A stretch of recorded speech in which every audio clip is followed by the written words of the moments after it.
ईमानदारी सबसे अच्छी चीज़ है, ईमानदारी सबसे अच्छी चीज़ है। गुडविल,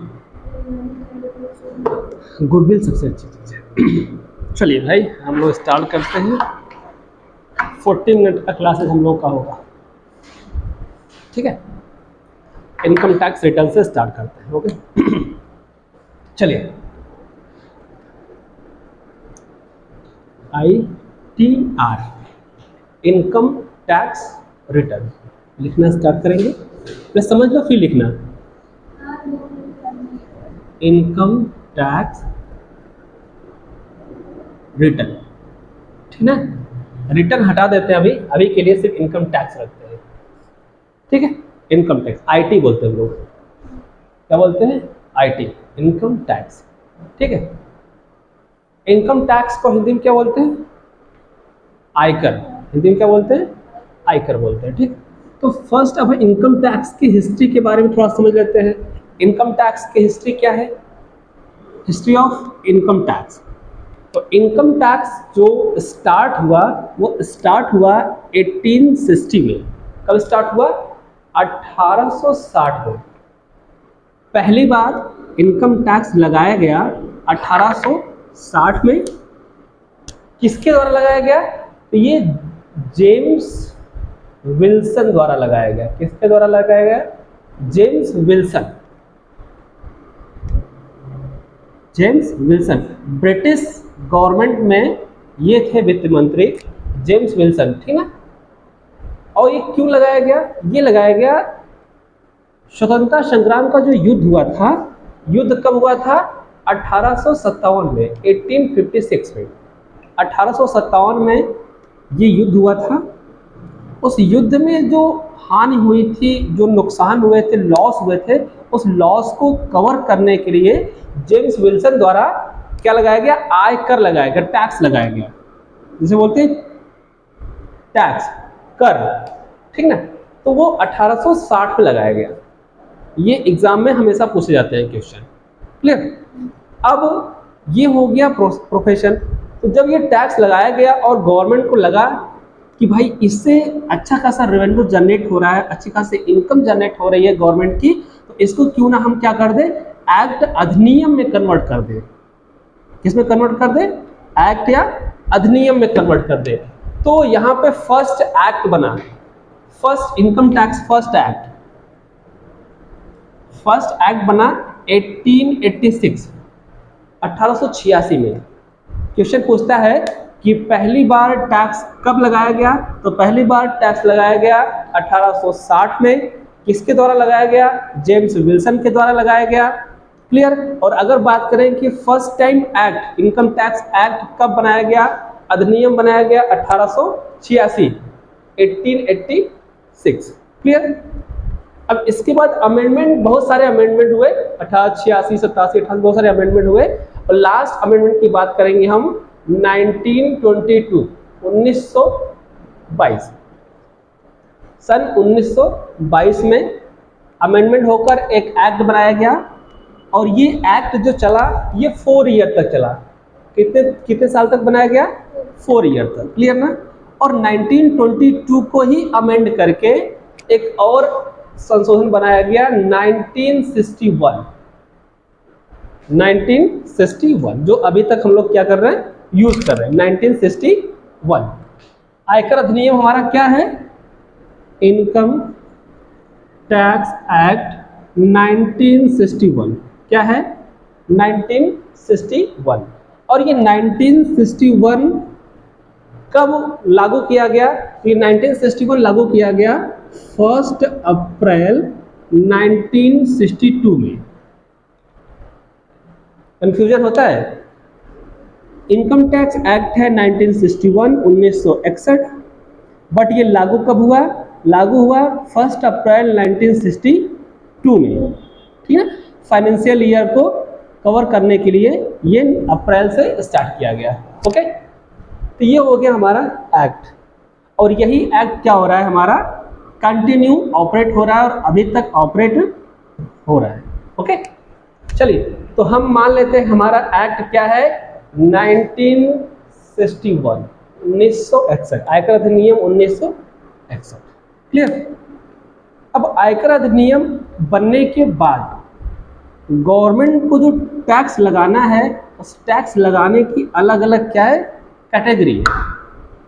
क्या है, अलग अलग कैटेगरी दी गई है कि क्या सब पे पूरी पब्लिक पर टैक्स लगाया जा सकता है, या किसी भी पर्सन को टैक्सेबल हम कैसे करेंगे।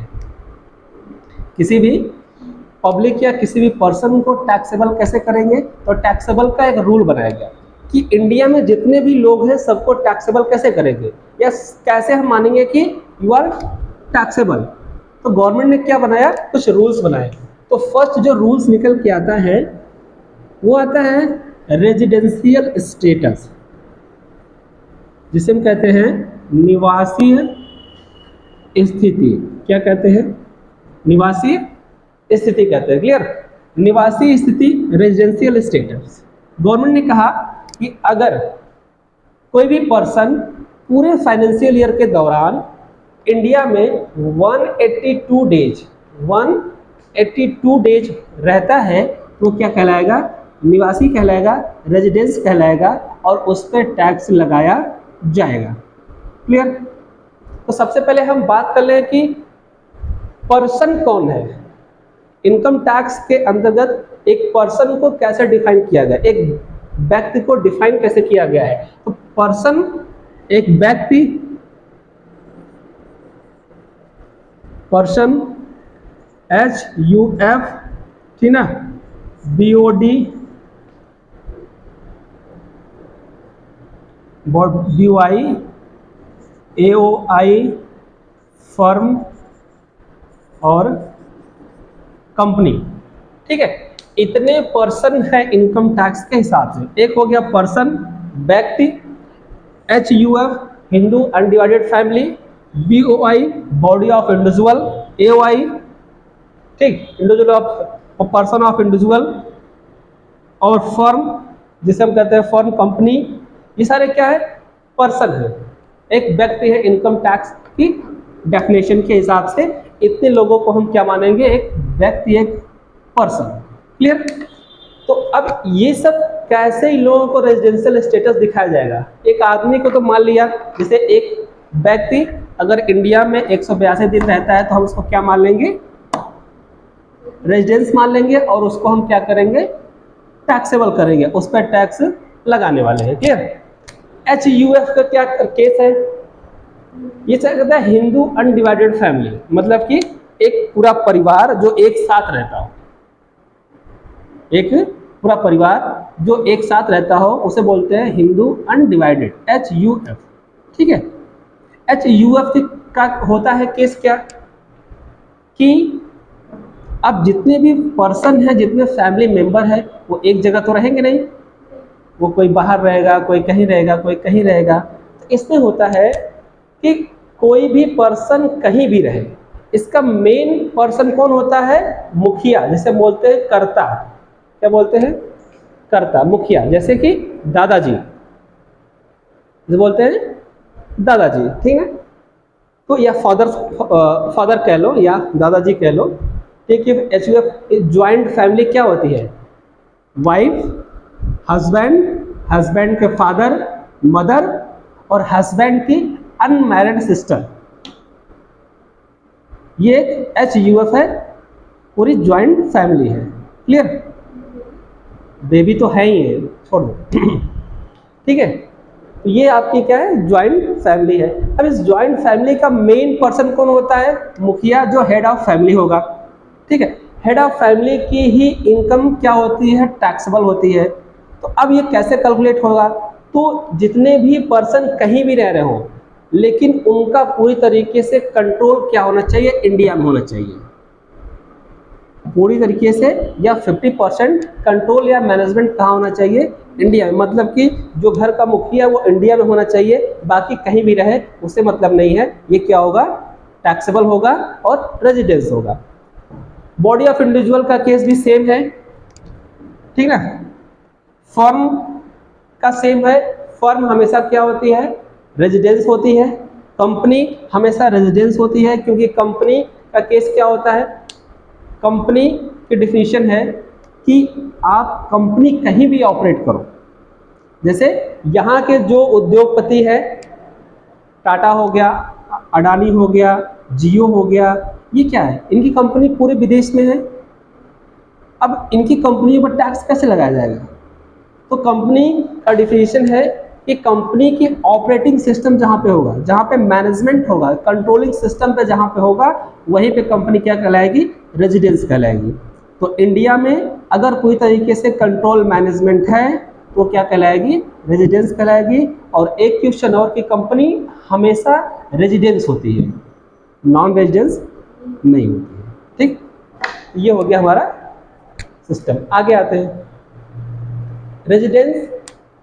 रेजिडेंशियल स्टेटस क्या होता है? ये निवासीय स्थिति को दर्शाता है, न कि नागरिकता को।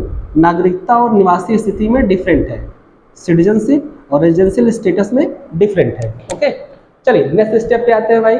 ये हो गया आपके पर्सन। क्लियर? अब हम बात करते हैं कि कैसे टैक्स लगाया जाएगा। टैक्स कैसे लगाया जाएगा? तो टैक्स एलिजिबिलिटी के बाद लगाया जाएगा। हमने मान लिया कि ये क्या है? रेजिडेंस है और ये टैक्स के लिए एलिजिबल है। अब टैक्स इनकी इनकम पे कैसे फॉलो किया जाएगा? तो इनकम, गवर्नमेंट ने क्या कहा भाई, क्या सारी इनकम पे टैक्स ले लेंगे हम? कोई पर्सन अगर टैक्सेबल है तो क्या सारी इनकम पे टैक्स ले लेंगे? नहीं। तो क्या करेंगे उसके लिए गवर्नमेंट ने बनाया एक कैटेगरी। क्या कैटेगरी बनाया भाई? तो अभी हम ओल्ड पे ले लेते हैं। तो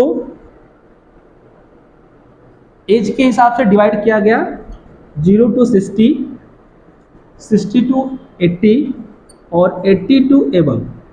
ये गवर्नमेंट के द्वारा बनाया गया कैटेगरी। इस कैटेगरी के हिसाब से हम इनकम टैक्स को डिवाइड करेंगे। क्लियर? तो जो 0 to 60 मतलब कि 60 ईयर 60 ईयर से कम है तो उसकी जो एग्जम्पशन लिमिट है वो 2,50,000 है। 60 साल से कम है तो उसकी एग्जम्पशन लिमिट क्या है? 2,50,000। मतलब कि 2,50,000 रुपए तक आपको किसी भी प्रकार का टैक्स देने की जरूरत नहीं है। 60 मतलब 60, हाँ 60 साल तक। जैसे आपकी एज है 60 साल, ठीक है, 60 साल तक आपकी इनकम अगर 2,50,000 रुपए तक है तो इस पर किसी प्रकार का कोई टैक्स नहीं लिया जाएगा। अगला है 60 to 80। इनमें पहले कितना था? 3 लाख रुपए। कितना था? 3 लाख रुपए। मतलब कि 60 से ऊपर 80 से कम आपकी एज है तो वो एग्जम्पशन लिमिट कितना है? 3 लाख रुपए। एग्जम्पशन मतलब कि यहाँ तक आपको टैक्स नहीं लगेगा। क्लियर? छूट है। अगला 80 to एबव कितना था? 5 लाख तक, 5 लाख रुपए तक। अगर आपकी एज 80 साल है और आपकी इनकम एनुअल 5 लाख है तो उस पर कोई टैक्स नहीं लगेगा, वो एग्जम्प्ट है। क्लियर? चलिए इसके बाद हम बात करते हैं, ये हो गया ओल्ड रिजिम। क्या हो गया? Old regime. क्लियर? अब इसके बाद क्या हमारी इनकम हम मान लेते हैं कि 2,50,000 से ऊपर जा रही है, 2,50,000 से ऊपर जा रही है, तो क्या जो 2,50,000 की इनकम ऊपर जा रही है उस सारे इनकम पर टैक्स लग जाएगा?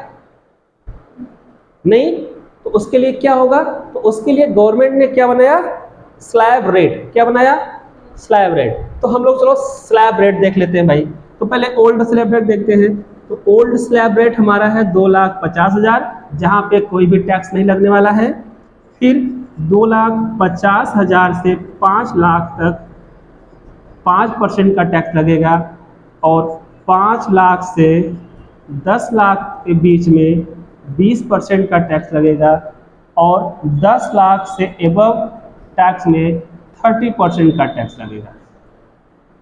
ठीक है? ये हो गया ओल्ड रिजिम का स्लैब। क्या हो गया? 20%। कितना है? 20%।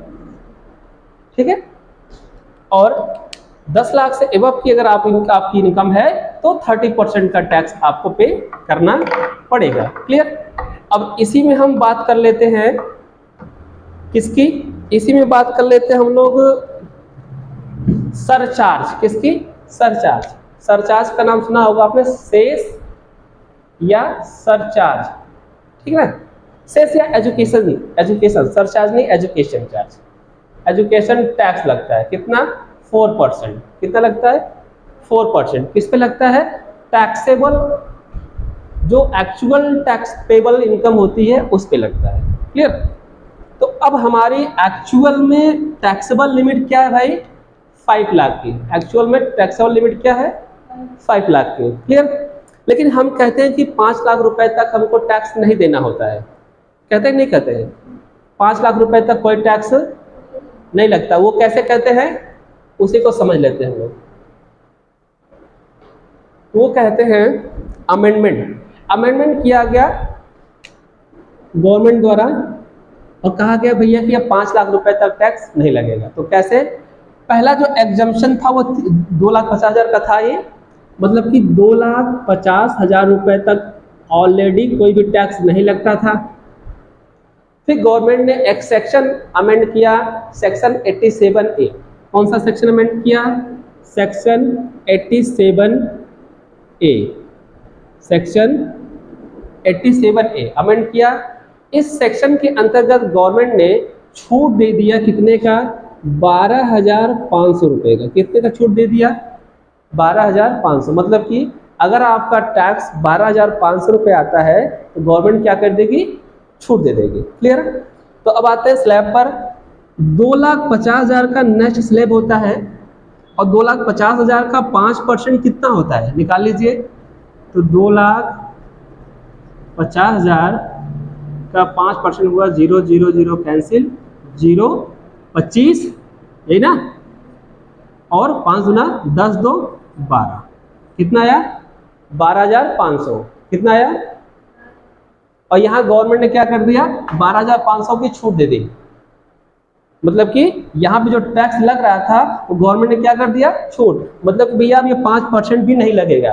तो अब जब 5% नहीं लगेगा तो ये 2,50,000 क्या हो गया फ्री हो गया ना।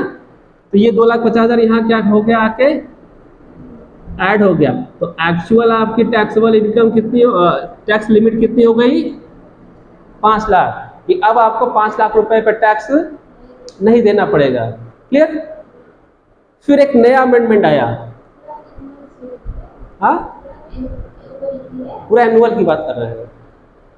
फिर एक नया अमेंड आया फाइनेंशियल ईयर 23-24 के लिए। क्या अमेंडमेंट आया फाइनेंशियल ईयर 23-24 के लिए अमेंडमेंट आया भैया कि अब 7 लाख रुपए तक टैक्स नहीं लगेगा। कितने तक भैया 7 लाख रुपए तक। कहाँ तक 7 लाख 7 लाख। तो क्या किया गया गवर्नमेंट ने कुछ भी नहीं किया। इसी 87A सेक्शन में पहले 12,500 दिया था 12,500 और जोड़ दिया। कितना हो गया 25,000। तो अब छूट कितनी दी जा रही है 25,000 रुपए की। तो इस हिसाब से 7,50,000 तक पहुंच जाएगा। ठीक है। तो यहाँ पे 7 लाख का कोई भी टैक्स। क्लियर।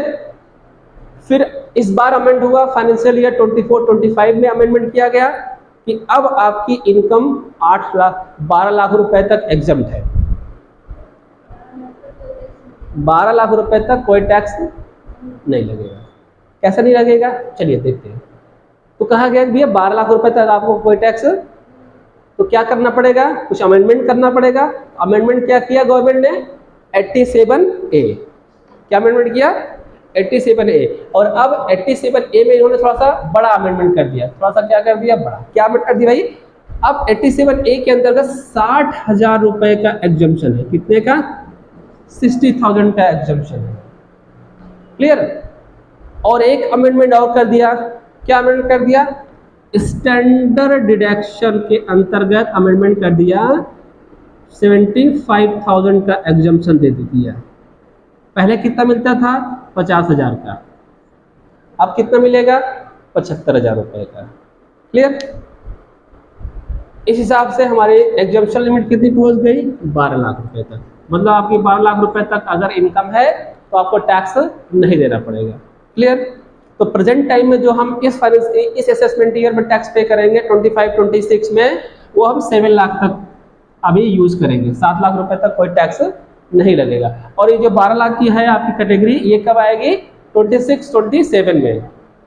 असेसमेंट ईयर 26-27 मतलब ये फाइनेंशियल ईयर जो खत्म होगा हाँ, ये अगले असेसमेंट ईयर इस फाइनेंशियल ईयर में इशू किया गया है ना, तो इस फाइनेंशियल ईयर की जो इनकम निकलेगी उस पर हम टैक्स पे करेंगे, और ये असेसमेंट ईयर कब आएगा? 26-27 में आएगा। क्लियर? और कोई क्वेश्चन? हाँ, नोट करो भाई।